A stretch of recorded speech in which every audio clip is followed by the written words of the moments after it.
The little girl's voice was so soft that it almost disappeared beneath the sound of the wind. Every conversation around the ranch stopped. The workers slowly lowered their spoons. Even the horses standing near the fence seemed unusually quiet. No one expected to see a child standing alone outside the ranch gate. She looked no older than 8 years old. Her faded blue dress was covered in dust, and her shoes were worn so badly that her toes peeked through the torn fabric. She held both hands together, trying to hide how badly they were shaking. But it wasn't the little girl who caught everyone's attention first. It was the old brown ranch dog sitting beside her. The dog was painfully thin. His ribs showed beneath his dusty coat, and one of his ears carried an old scar. Yet he didn't look frightened. He sat tall beside the little girl, quietly watching every person in the yard. His tired eyes never left her. It was clear he wasn't waiting for food. He was protecting someone he loved. I stood near the long wooden table where lunch had just ended. My ranch hands had spent the morning repairing fences, and Martha had cooked enough stew to feed everyone. There was still plenty left. The little girl swallowed hard before speaking again. If there's anything you were going to throw away. She looked down at the ground. Could we have it? Nobody answered. One ranch hand quietly wiped his eyes. Another looked away, pretending to fix his hat. I couldn't stop staring at the dog. He hadn't moved an inch. The little girl gently rested one hand on his neck. "It's okay, Rusty," she whispered. "We'll leave if they don't want us here." Rusty looked up at her, then back at me. There was something different about him. He wasn't begging. He wasn't scared. He was waiting for my decision. I slowly walked toward the wooden fence. The little girl took one small step backward. "I'm sorry," she said quickly. "We didn't mean to bother anyone." I stopped a few feet away. "What is your name?" She hesitated. "Emily." "And this brave fellow?" A tiny smile appeared for the first time. "His name is Rusty." The old dog gave one slow wag of his tail, but never stopped watching me. "Have you both eaten today?" Emily looked down. She quietly shook her head. "Yesterday?"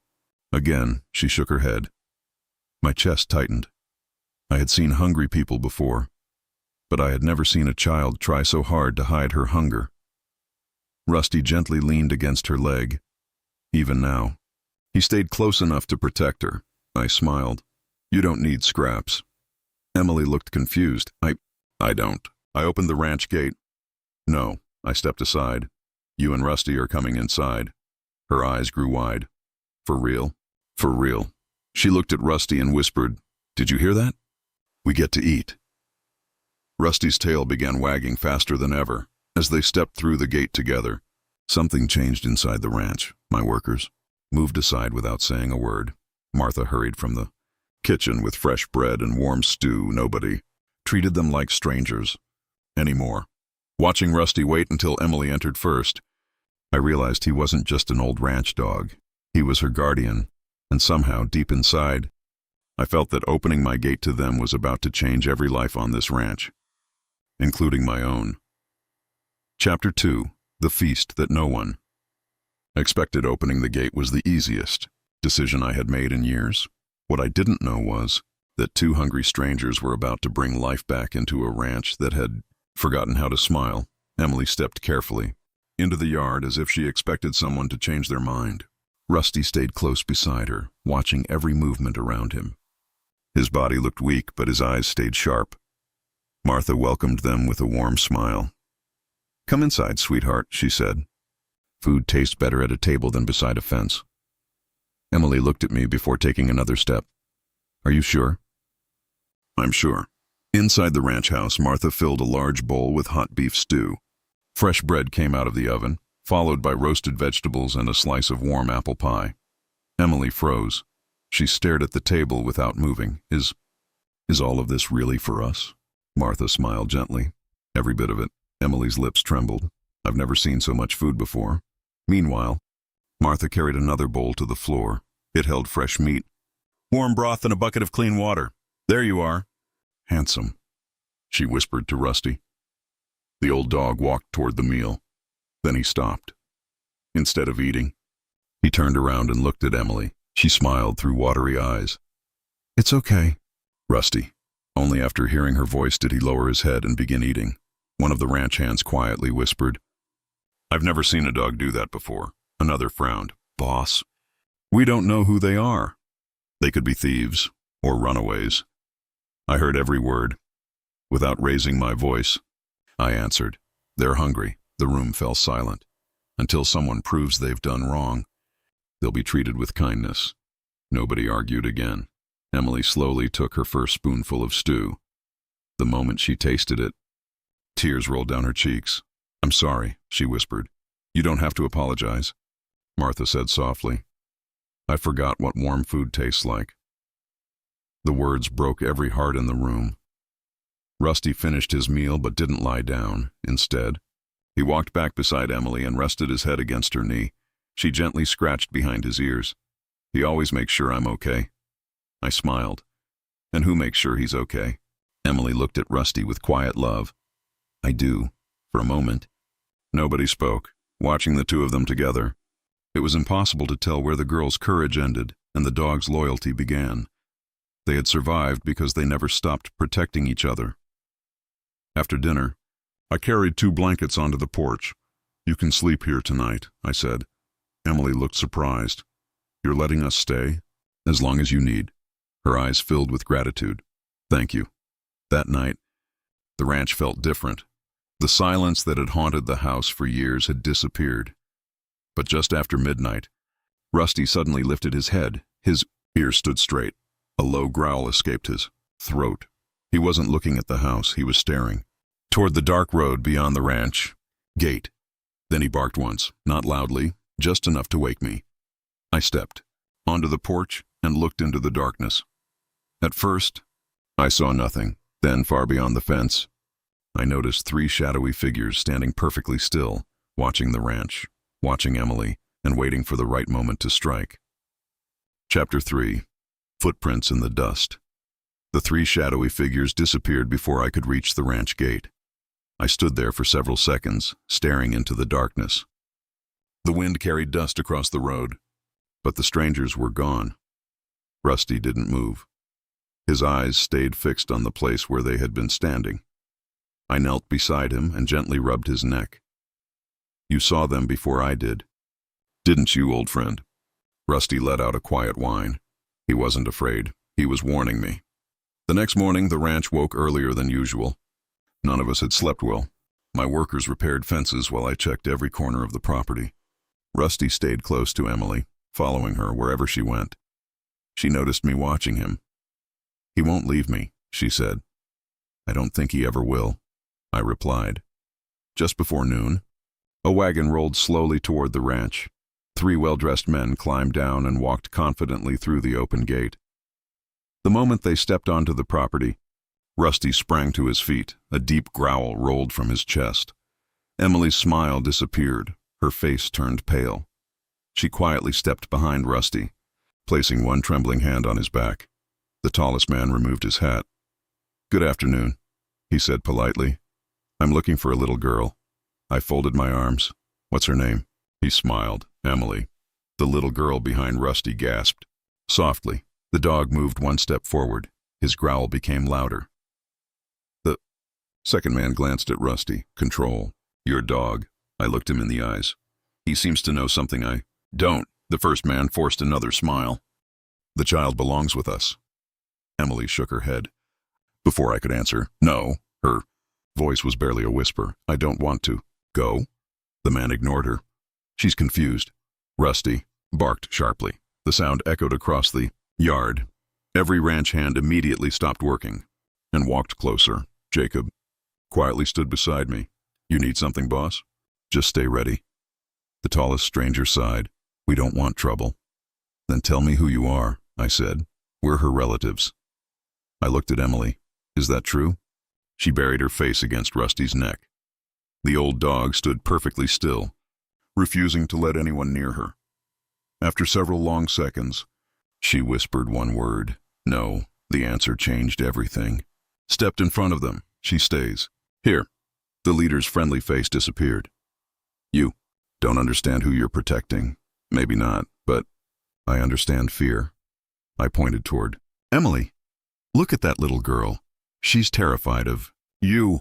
None of the men answered. The third stranger finally spoke. You'll regret this. Jacob took one step forward. So, will you if you don't leave? For a moment, it seemed someone might reach for a weapon. Instead, the leader adjusted his coat. This isn't over. The three men climbed back into their wagon. As they rode away, the leader looked over his shoulder. You can't hide her forever. The wagon disappeared beyond the hill, leaving only fresh wheel tracks in the dust. Emily collapsed onto the porch steps. Rusty immediately rested beside her, gently pressing against her shoulder until she stopped shaking. I sat beside them. They aren't your family, are they? Emily slowly wiped away her tears. No. Then why are they chasing you? She looked down at Rusty before meeting my eyes. Because they know what he helped me escape.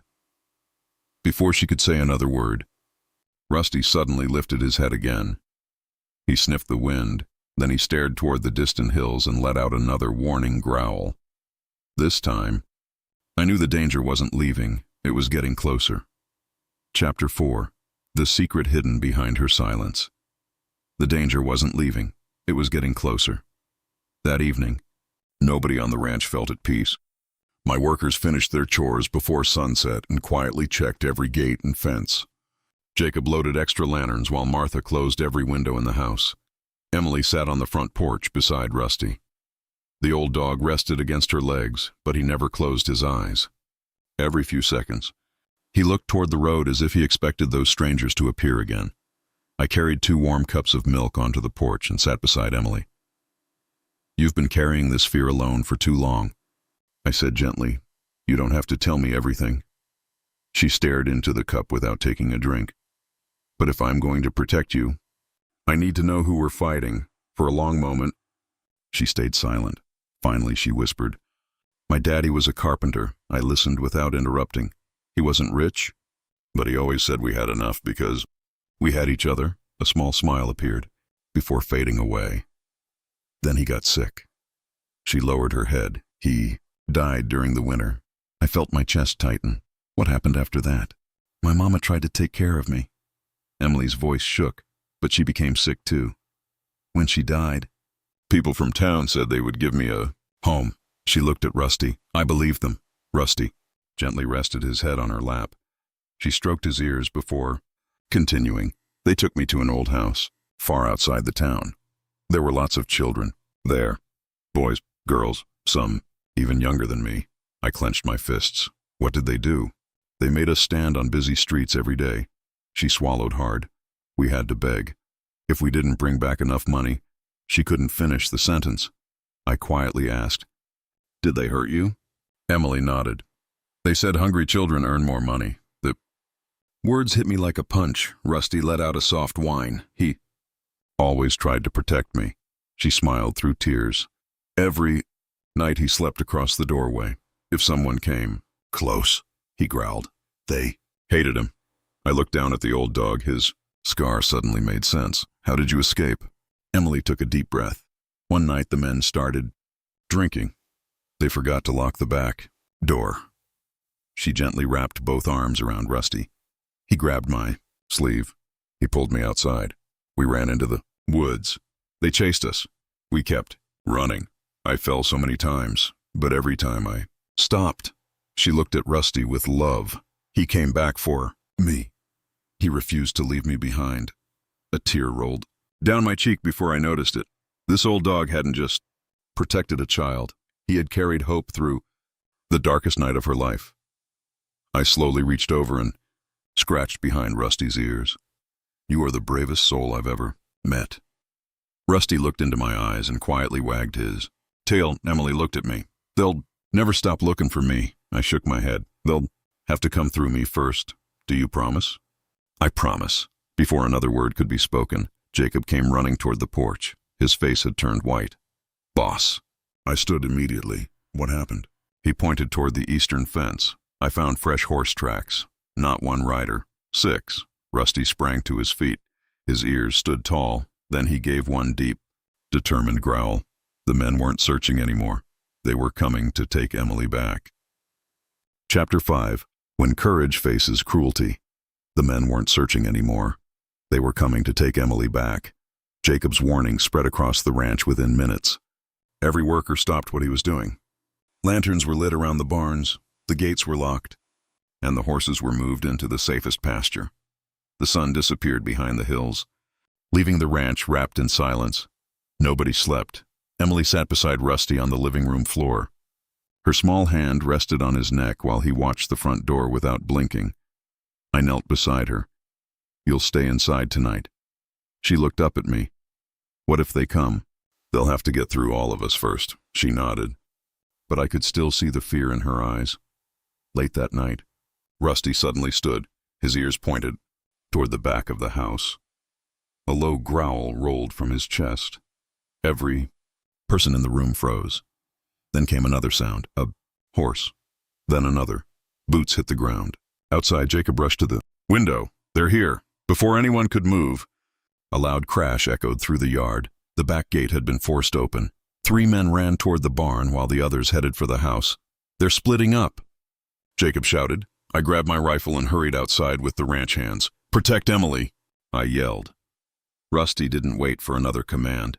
He raced through the doorway like a flash of brown lightning. One man reached the porch and grabbed Emily's arm.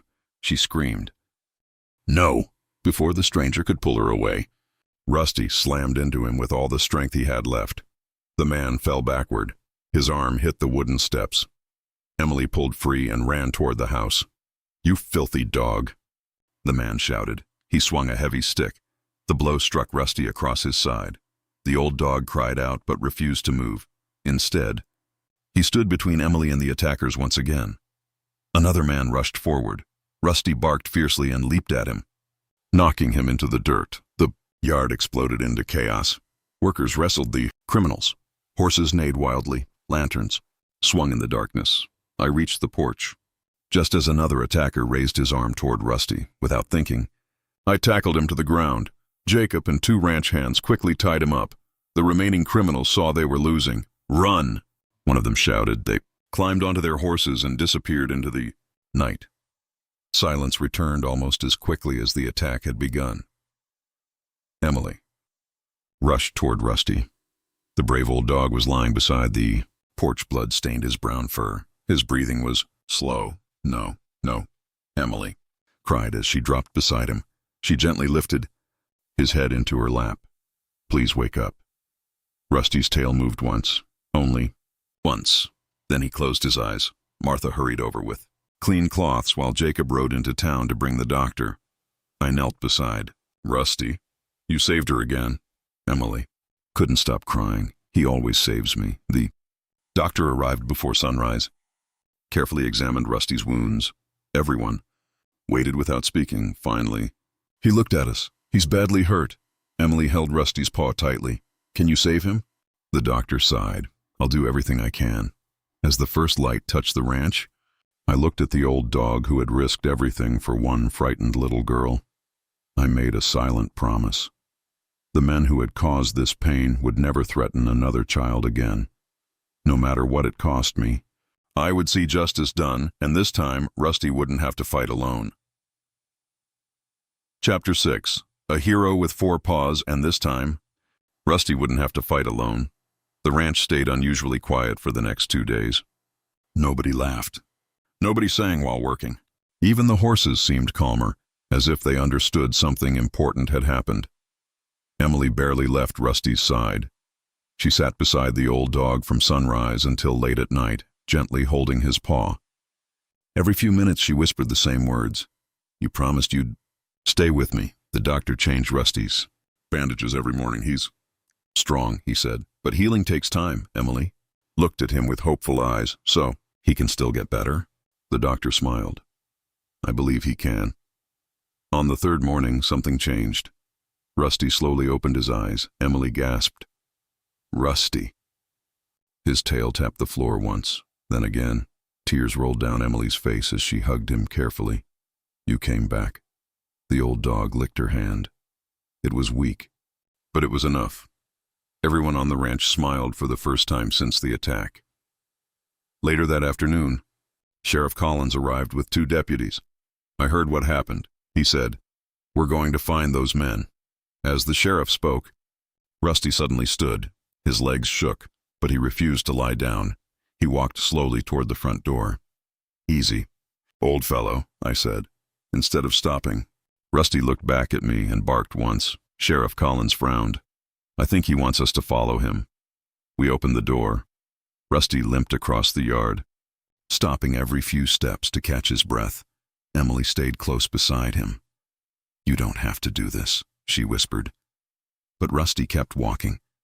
He led us through the pasture, across a narrow creek and into a thick group of trees behind the eastern hills. Finally, he stopped beside a fallen log. He began digging. The sheriff knelt beside him. After only a few moments, his shovel struck something hard. Together we uncovered a rusty metal box. Inside were stacks of coins, faded notebooks, old photographs, and several folded papers. Emily looked at them and immediately covered her mouth. "I've seen those." Sheriff Collins carefully opened one notebook. It listed dozens of children's names. Beside each name was the amount of money they had been forced to collect. Another paper showed where the criminals had hidden children in different towns. The sheriff looked at me with wide eyes. "This is enough." "Enough for what?" I asked. "To put every one of them behind bars." That same evening, deputies rode across the county before sunrise. Every member of the criminal group had been arrested. The news spread quickly. Families began arriving from nearby towns, hoping to find children they had lost months earlier. One by one, those children were rescued. Some cried, some laughed, some simply stood frozen before running into the arms of people who had never stopped searching for them. The entire town gathered outside the courthouse a week later. The mayor stepped onto the stage. "Today," he announced, "we honor the one who helped uncover the truth." Everyone turned toward Rusty. Emily proudly walked beside him as the crowd applauded. The old dog looked around, confused by all the attention. He wasn't looking for praise. He was only looking at Emily. She knelt beside him and wrapped her arms around his neck. "You saved me. You saved all of them." Rusty gently rested his head against her shoulder, watching them together.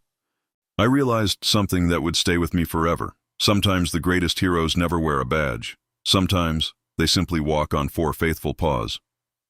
Number 7. A family built by kindness. Sometimes the greatest heroes never wear a badge.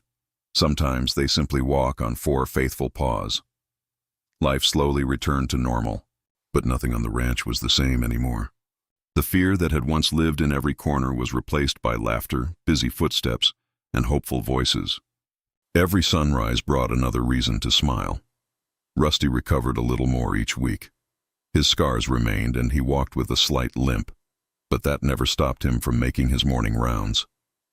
Before anyone else woke up, he visited the horse barn, checked the chicken coop, circled the fences, and finally sat on the front porch, waiting for Emily to come outside. The moment she opened the door, his tail began wagging. "Good morning." "My hero," she laughed. Rusty answered with one happy bark. Emily had changed too. The frightened little girl who once asked for scraps now carried books instead of fear. Every weekday she walked to the small school in town with a bright smile on her face. Rusty escorted her to the end of the ranch road every morning and waited there every afternoon before she returned. One afternoon I asked, "Why do you always stop at the same tree?" Emily smiled. "Because Rusty promised Daddy he would always wait for me." I looked at the old dog sitting proudly beneath the tree.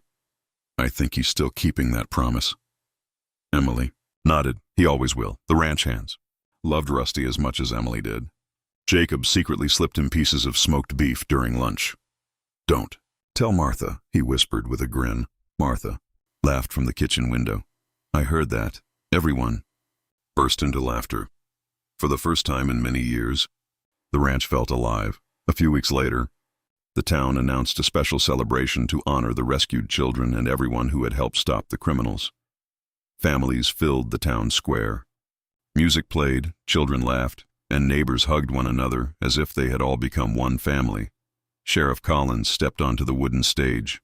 "Today," he said, "we celebrate courage." He looked toward Rusty. "But courage doesn't always speak." The crowd applauded as Emily proudly walked Rusty onto the stage. The mayor knelt, beside the old dog and gently placed a beautiful blue ribbon around his neck. This ribbon belongs to the bravest guardian our town has ever known. The cheers grew even louder. Rusty simply wagged his tail and looked at Emily. She hugged him tightly. I knew you were a hero long before everyone else did. The old dog softly licked her cheek, making the crowd laugh through happy tears. The mayor smiled at me. You opened your gate to two strangers. I shook my head. No, I opened my gate to my family. Emily looked at me with shining eyes. You really mean that? I smiled. I've never meant anything more. Without saying another word, she ran into my arms. Rusty rested beside us, his head against Emily's leg. As the sun began to set behind the hills, I looked at the little girl who had found hope again, the faithful dog who had never stopped protecting her, and the ranch that no longer felt empty. Love had quietly replaced loneliness. Trust had defeated fear, and a family, built not by blood but by kindness, had finally found its way home. Chapter 8. The Feast That Changed Forever. A family built not by blood but by kindness had finally found its way home. 1 year later, the ranch looked more beautiful than I had ever seen it. The fields were full of healthy horses, the barns echoed with laughter, and the front porch had become Rusty's favorite place to watch the world. Every sunrise reminded me of the day everything changed. Emily came running across the yard with a notebook in her hands. Today is the day, she said excitedly. I smiled. I know, exactly. 1 year had passed and she had stood outside my fence and quietly asked for scraps, we decided. That day should never be forgotten. Long wooden tables stretched across the ranch yard. Fresh bread, roasted chicken, vegetables, soup, pies, and sweet tea covered every table. Neighbors arrived from nearby towns, bringing more food than anyone could possibly eat. But this feast was different. Nobody needed an invitation. Nobody was asked who they were. If they were hungry, they were welcome. Emily proudly stood beside me, serving warm meals to every person who walked through the gate. Her smile was brighter than the morning sun. Martha laughed as another family arrived. We're going to run out of plates. Jacob grinned. Then we'll wash them and use them. Again, everyone laughed together. Rusty lay peacefully on the front porch, watching the celebration with calm, gentle eyes. His muzzle had turned almost completely white, and his walk was slower than before. But nothing could hide the pride shining in his eyes. Children surrounded him all afternoon. Some hugged him, some scratched behind his ears. Others simply sat beside him because they had heard the story of the brave old dog who saved a little girl and helped rescue so many others. Rusty welcomed every bit of attention with slow tail wags. As the afternoon wore on, I noticed a small boy standing quietly outside the ranch gate. His clothes were worn, his face was dirty, he looked frightened. For a moment, I saw Emily exactly as she had been 1 year earlier. Before I could move, Emily noticed him too. She picked up a warm plate of food and walked toward the gate. The little boy lowered his head. I'm sorry, he whispered. I wasn't trying to bother anyone. Emily smiled kindly. You're not bothering us, he hesitated. I was wondering. His voice became almost too soft to hear. If I could have the scraps. Emily's eyes filled with tears. She gently placed the warm meal into his hands. You don't need scraps. The boy looked up in surprise. I don't. She shook her head. Not here. She opened the ranch gate wide. Come inside. You eat with us. The little boy smiled for the first time. Rusty slowly walked over and gently rested his head against the child's hand. The boy laughed as he scratched behind Rusty's ears. I looked around at the people sharing food, the children playing without fear, and the faithful old dog whose quiet courage had changed so many lives. Then I raised my voice just enough for everyone to hear. No child should ever have to ask for scraps again. The yard fell silent. Then applause filled the air. Some people wiped away tears. Others smiled through them. Emily slipped her hand into mine. Rusty sat proudly beside us as the sun disappeared beyond the hills. I realized the greatest harvest this ranch had ever produced wasn't cattle, horses, or crops. It was compassion. One hungry little girl, one loyal dog, one open gate. That was all it took to begin a story of courage, Justice, kindness, and hope that would be remembered for generations. And every time someone asked how it all began, the answer would always be the same. It started with 5 quiet words. Could I have the scraps?